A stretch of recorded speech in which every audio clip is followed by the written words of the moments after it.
Good evening, everybody. Good evening, members of the public. If I call the meeting to order, I'm Councillor Ian Edwards, Leader of the Council, and I am Chairman of Cabinet.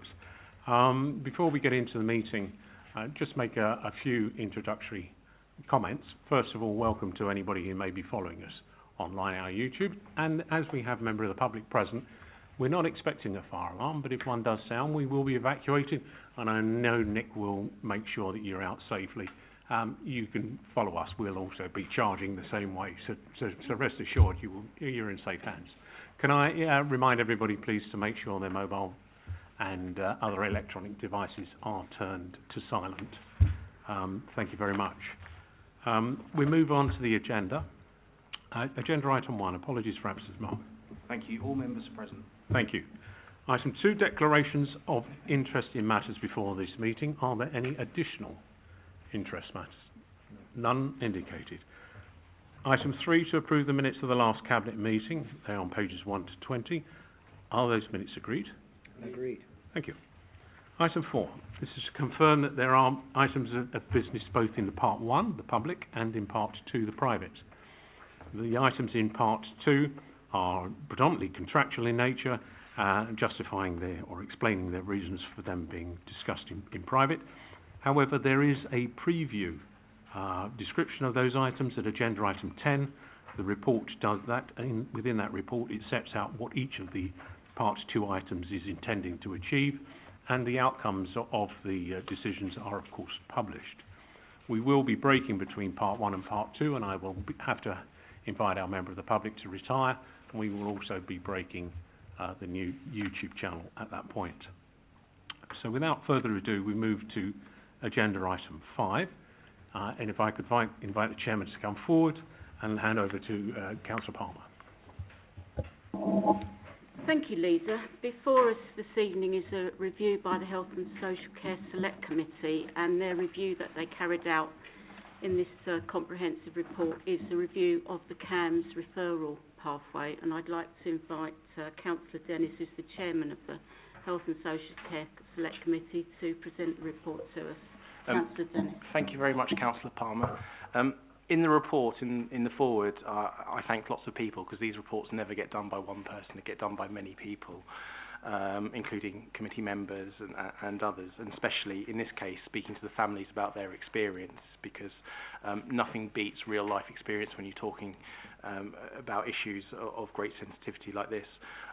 But as I'm here, I'd like to also thank you, Councillor Palmer, and you, Councillor O'Brien, for showing great interest in the report while it was being done and being very supportive of it. This is a report that we felt as a committee that we had to do. There is a growing problem of children suffering from mental health issues across the country. Last year, 20% of those in England aged 8 to 16 had a probable mental disorder, which is an increase from 11% in 2017. Of course, when there is such an increase, it puts some big pressure on services, and that is absolute natural. So, but what's really important when it comes to children's mental health is to tackle these things as soon as possible, because the longer they go on for, the more embedded they become, and obviously that can then go on to adulthood as well with all associated problems with it. The charity Young Minds believes that half of all mental health problems become obvious before the age of 15. So, you know, if you can get in there early on, you can try and do your best you can to try and improve the situation and hopefully help people through. Now, one of the things about doing this report, it was extremely intimidating because it's such a huge subject. And so as a committee, we decided to narrow our focus on things that we felt like we and other local stakeholders could do something about. So we looked at improving the effectiveness of the referral pathway to CAMS, the Children's Mental Health Service, the availability and understanding of alternative support, and the effectiveness and appropriateness of communication. So that's what our recommendations are based on. So if I could ask the committee to look at, or Cabinet to look at page 29, you'll see that our report is essentially, our recommendations are split into 3 areas, and I'll briefly discuss each area. The first area is about making sure that early support happens as quickly as possible. Now, in the appendix, we've listed all the different places that people can get support in Hillingdon for children's mental health issues, and there's a huge number, which is great, But what's the other side of it? It's really confusing. Where do you go to and how do you go to it? And so if there's better communication, families could access that help earlier. And so we recommend a no wrong door policy, but also information being shared between different practitioners and different groups, because we heard from families a great frustration about having to re-explain again the issues, which, especially when the young person was re-explaining the issues, was not a healthy thing. So recommendation 1 is around that area.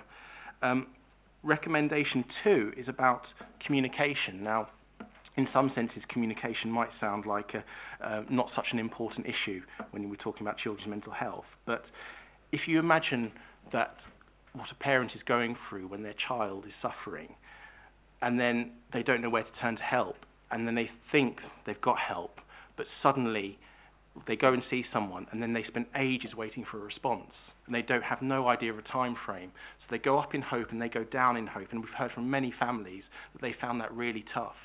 So being able to communicate straight away and very honestly about timelines and what can be done, I think will help people manage things. Also, what we found sometimes was over-clinical language.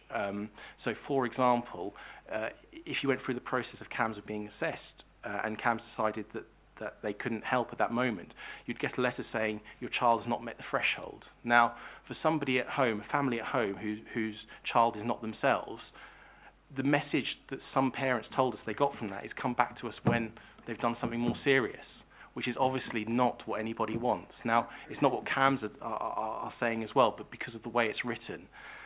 So these simple little things, I think, can help improve the environment as well as giving information at that time about where to get extra help. So that's our second set of recommendations.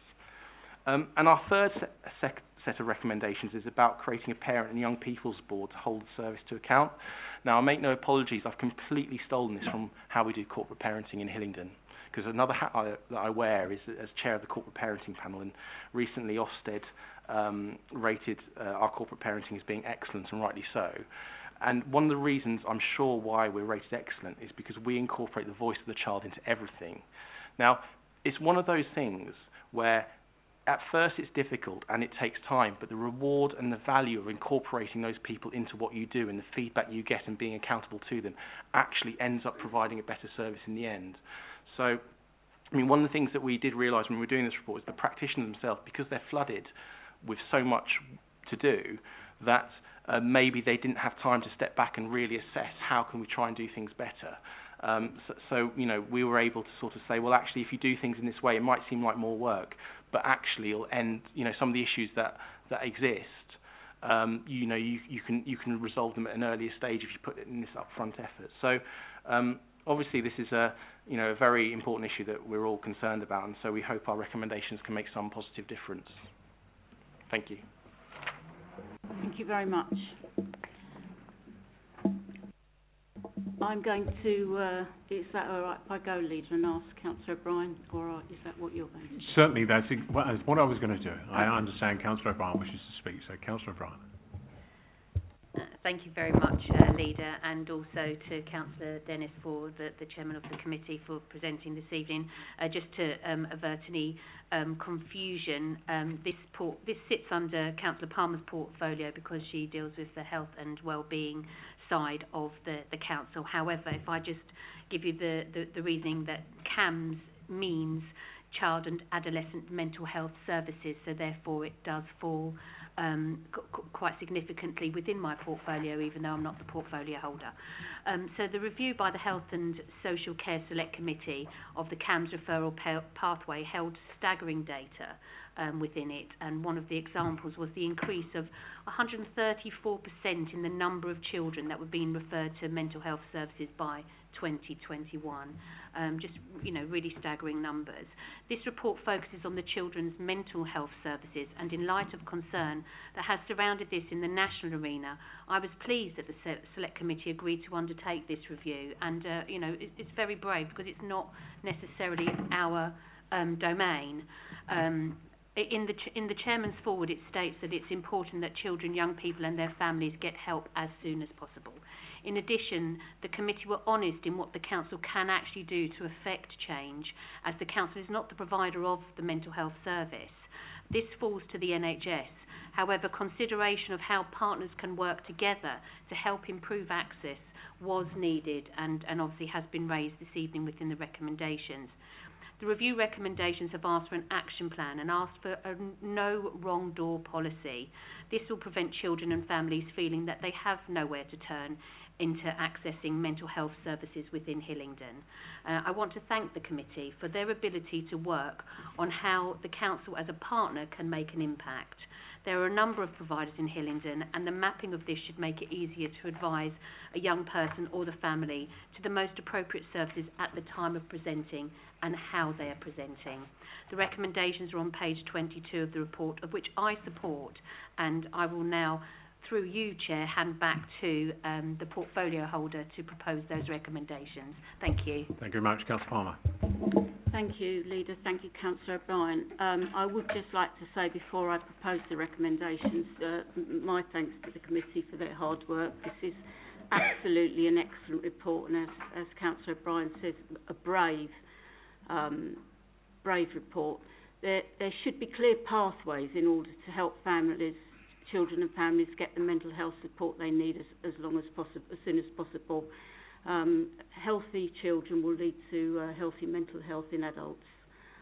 So it's not good enough that people have to wait 12, sometimes 18 weeks.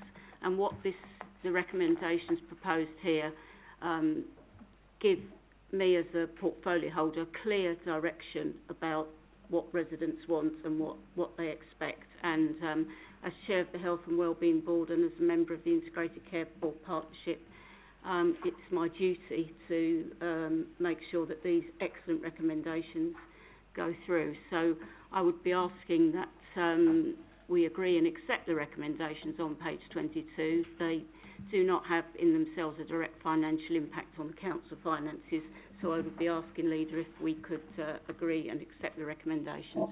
Thank you. Thank you. I'll also say thank you for the work you've done, the work of the committee.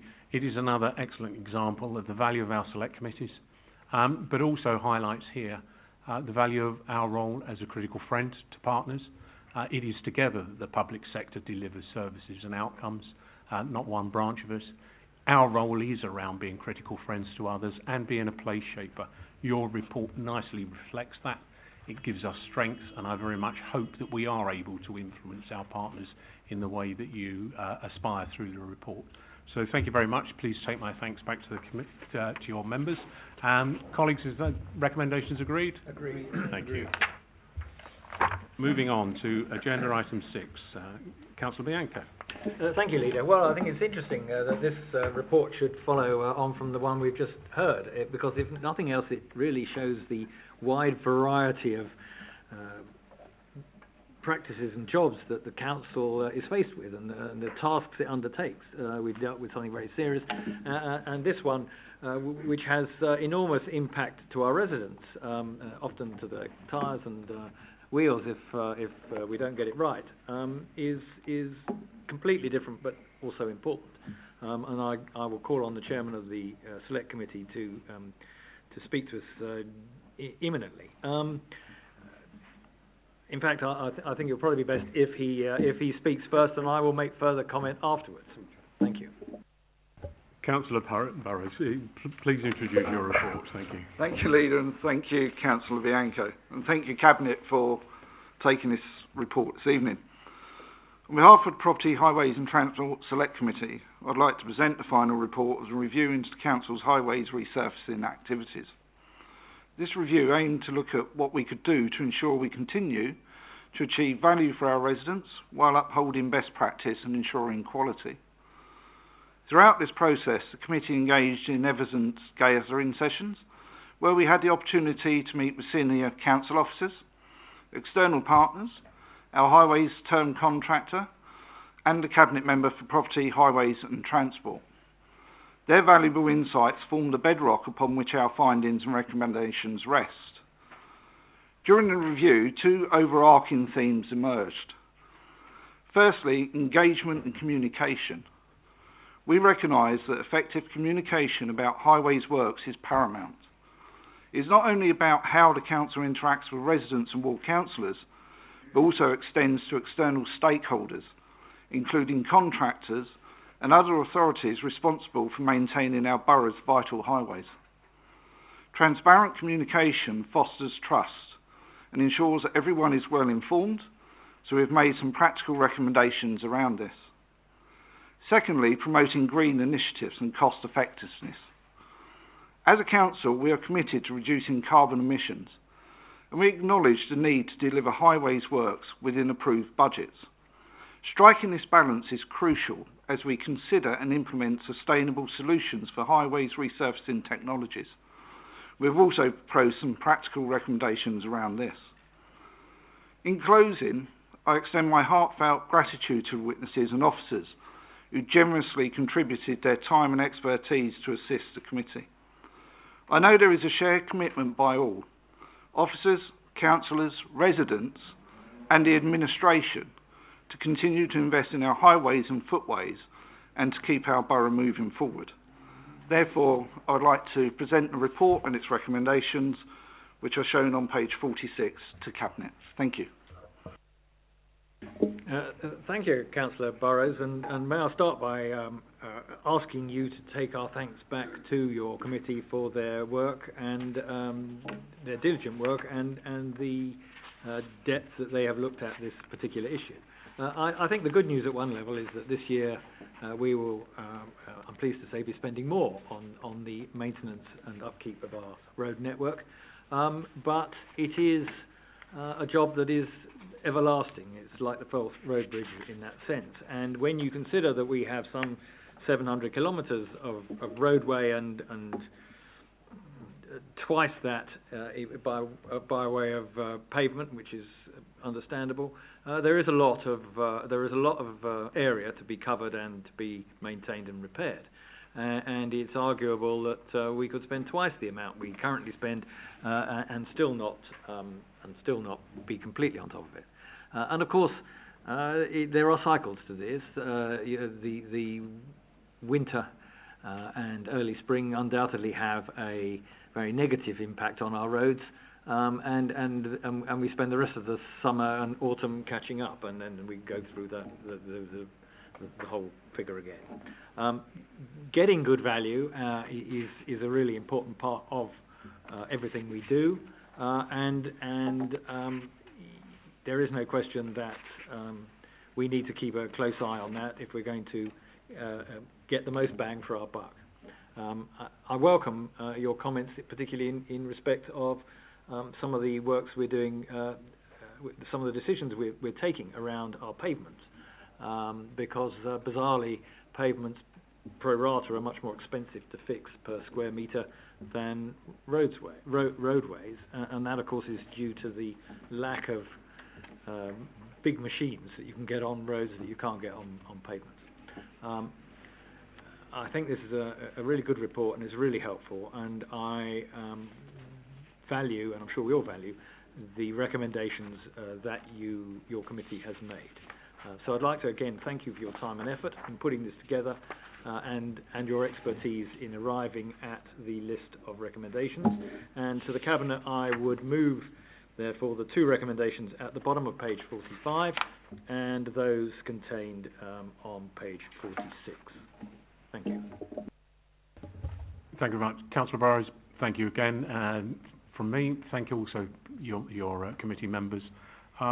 Hillingdon's rightly proud of the conditions of its roads and pavements. We do invest money, and we are increasingly investing more money, but we're not satisfied.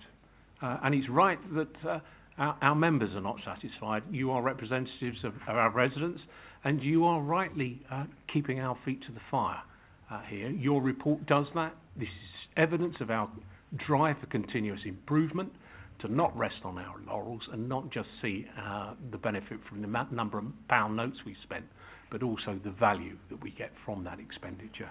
You help us move along on that path, so thank you very much. Colleagues, are the two recommendations on page 45 agreed? Agreed. Thank you. Thank you very much, Councillor Barris. Let's go to agenda item 7, the local plan. Councillor Lavery. Thank you, Leader. The report for this begins on page 77 of the Cabinet pack. This report seeks Cabinet agreement to undertake a public consultation on the local plan in line with Regulation 18 of the Town and Country Planning Act. Having an up-to-date local plan is important because the planning system, as we all know, is plan-led, and without up-to-date plans upon which to base your decisions, it can be very difficult to defend them if you are challenged. Our current local plan is in two parts, the first of which was adopted in 2012 and part two in 2020. So we have a requirement to do reviews every 5 years. So this is the first consultation on the new local plan, because we're planning to have one document to replace the two. The appendices bundle, if you wish to look at it, is actually larger than the whole cabinet reports for tonight. So it is a substantial bundle. But this will come back to cabinet on a number of occasions as this process works its way through before the eventual plan is approved. The recommendations are on page 78, and I move the 4 recommendations, and part 4 has 2 additional parts, confusingly numbered 2 and 3, but I move the recommendations on page 78. Thank you very much. It would be very easy to move straight to here to the vote, but it is important that we do emphasise to our members of the public and our businesses, this is your opportunity to feed back into us your chance to shape the future of our borough. So we do welcome it. This is open, meaningful consultation, and we welcome it. It is unhelpful the way the recommendations have been numbered, but for the sake of accuracy, do we agree the 6 recommendations, or the recommendations described in the 6 paragraphs on page 78? We do. Agree. Thank you. Please, we won't make that mistake again, Mark. Number 8, the Housing Forward Plan. Councillor Lavery. Thank you, Leader. This is the HRA Forward Investment Plan for 24-25, and also providing a look back at the work we did in 23-24. Cabinet will remember that this is a change to process that we began in September of last year, in that we would set out once a year the work we plan to undertake, and we at that time agreed to streamline the process for getting that work authorised once this Cabinet report is approved. There is substantial expenditure associated with this report. The HRA capital programme has an approved budget of 26.767 million for 24-25, and a Greens Homes Initiative budget of 6.756 million. The report beginning on page 87 talks through some of the programmes that we delivered in 23-24. I would draw Cabinet's attention to the decarbonisation work for 158 properties, including cavity wall insulations, window replacement doors and external walls. It is important to remember, particularly in these times of high energy prices, that not only does this work assist with reducing carbon emissions, but of course it makes homes more energy efficient and therefore reduces people's energy bills. We also undertook awarded contracts for the replacement of 566 kitchens and 575 bathrooms. There's also a programme of window replacement and roofing works. You will also note that we undertook further work on fire safety, with water sprinkler systems being completed in 6 high-rise blocks. The 24-25 programme builds on that. The expected roofing programme is 17 blocks and 21 houses. Difficult to give the exact timings on these, because particularly in the blocks, there's obviously a requirement to consult leaseholders who will have to pay for their portion of this in accordance with the agreements. Window replacement, we're targeting to replace 500 windows in properties with first generation metal aluminium wall windows, and particularly those properties with solid walls. This brings us two benefits. The firstly is, again, it reduces people's heating bills because these windows are not thermally efficient, but it also has been shown to have a positive impact on damp and mould. So again, valuable work. A further 500 properties in the kitchens programme and 1,000 properties in the bathrooms programme. There is also work to replace obsolete boilers, and again, more efficient boilers have both use less carbon, but also, and again, contribute towards reducing people's heating bills. You will also see detailed on page 90 further work on fire door sets, and we've also submitted further applications on the Social Housing Decarbonisation Fund, which we hope to hear on shortly. This is a substantial programme of work, and therefore I'm delighted to move the recommendations, which are correctly numbered on this occasion, 1 to 5 on page 86. I would draw Cabinet's attention, in accordance with the way this framework has been agreed, that we delegate to the Director of Operational Assets the authority to proceed with this work and get on with capital releases, but it is subject to relevant portfolio members, which includes both myself, Councillor Bianco, as the Cabinet Member for Property, and Councillor Goddard as Cabinet Member for Finance, with quarterly updates to ensure that we can track progress. Thank you, Leader. Thank you very much, Councillor Lavery. I have been keen in my leadership to concentrate on safety first, thermal efficiency second, and other matters third. And I'm pleased that the expenditure profile reflects that. I'm also pleased that we have simplified the administration and the bureaucracy that goes along with the release of these funds. That should speed up delivery, which is also an ambition of ours. Colleagues, are the 5 recommendations agreed? Agreed. Thank you. Agenda item 9, the monthly budget monitoring report, month 9. Councillor Goddard. Thank you, Leader. This report is set out on pages 95 to 119 and deal with the Council's projected results for the financial year to the 31st of March 2024, as they stood at the 31st of January 2024, and that is month 10 of the financial year. The General Fund revenue account continues to indicate a small underspend of £2,000 against budget, and this is consistent with the reported position at month 9. I think it's encouraging to see 2 recent pieces of news in terms of economic data. First of all, the reduction in the consumer price index, which gives us a prevailing inflation rate down to 3.4%, and indeed the decision of the Bank of England Monetary Policy Committee today, which was for the 5th consecutive month to hold interest rates at 5.25%, with perhaps the clearest indication yet that we can expect to see reductions in interest rates in future months. And I think also that encouragement is reflected in our results.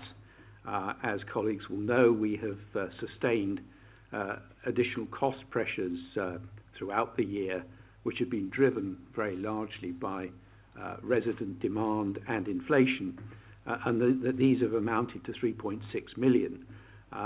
Those increases being concentrated in a couple of areas: homelessness, looked after children, adult social care.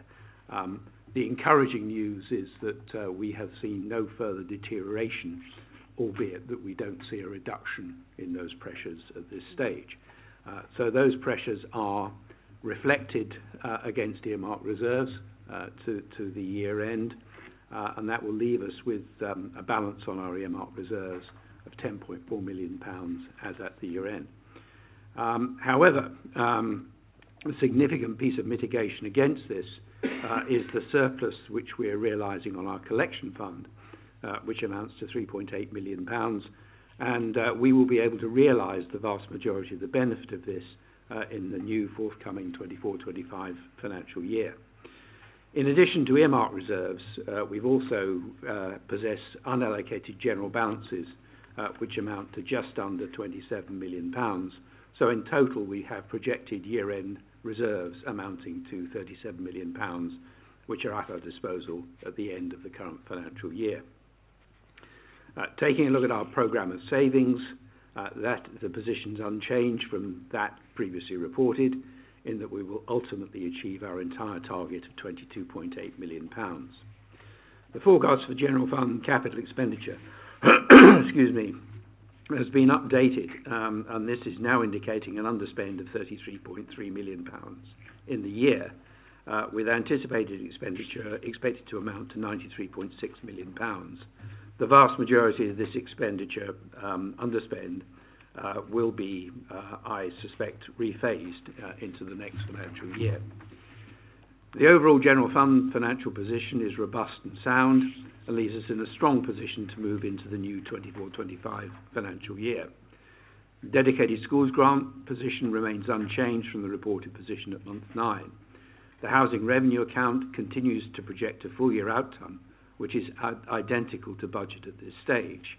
And housing revenue account capital expenditure for the year is projected at £84 million, which represents an underspend against budget of £500,000, the vast majority of which, again, will be rephased into next year. I therefore move recommendation 1 of the report, which is set out on page 96. Recommendation 2 is detailed in Part B and is set out on pages 118 to 119. This comprises 6 financially orientated recommendations, itemised A to F, and I would draw members' attention in particular to recommendation E, which is the initiation of a new green car employee leasing scheme, which enables council employees to opt in favour of a salary sacrifice in order to avail themselves of electric and ultra-low emissions vehicles.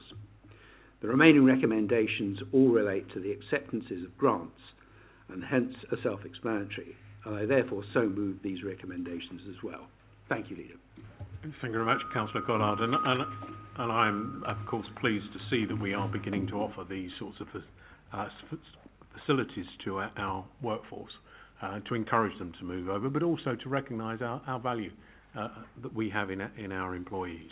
Colleagues, are those recommendations agreed? Agreed. Thank you.